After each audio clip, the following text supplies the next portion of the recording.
Sementara itu, saudara, bagi masyarakat Aceh, megang merupakan tradisi yang tidak boleh ditinggalkan saat Ramadan tiba.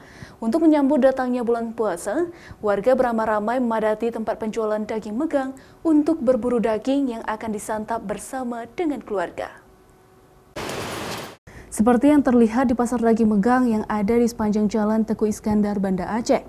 Sejak pagi, warga sudah datang untuk berburu daging segar yang akan diolah dan disantap bersama keluarga pada hari megang untuk menyambut bulan suci Ramadan. Tradisi kearifan lokal ini dilakukan secara turun-temurun sejak zaman Kesultanan Aceh. Pelaksanaan megang di Aceh biasanya berlangsung selama 2 hari sebelum masuk bulan puasa. Warga memadati lokasi-lokasi penjualan daging megang sejak pagi hingga sore hari yang sangat mudah dijumpai di Aceh.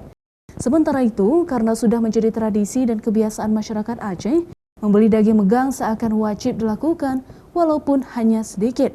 Dan tradisi turun-temurun ini juga dianggap sebagai bentuk sukacita masyarakat Aceh menyambut datangnya bulan suci Ramadan.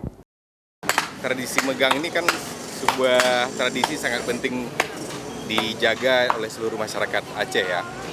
Biasanya juga dengan kehadiran megang ini semua sanak saudara yang dari luar Aceh pulang untuk menikmati megang dengan ibunya, dengan keluarganya dan keluarga besar semuanya.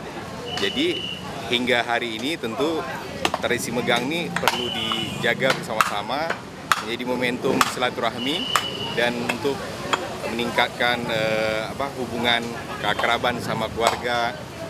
Mungkin sudah 5 tahun tidak pulang seperti itu.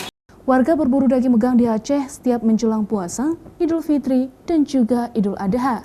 Walaupun harga daging melonjak tinggi saat perayaan megang, namun tidak menyurutkan warga untuk membeli daging megang tersebut. Harga daging sapi megang hingga H-1 puasa mencapai Rp170 hingga Rp180.000 per kilogram dan harga tulang Rp100.000 per kilogramnya. Mustajab, Kompas TV, Banda Aceh.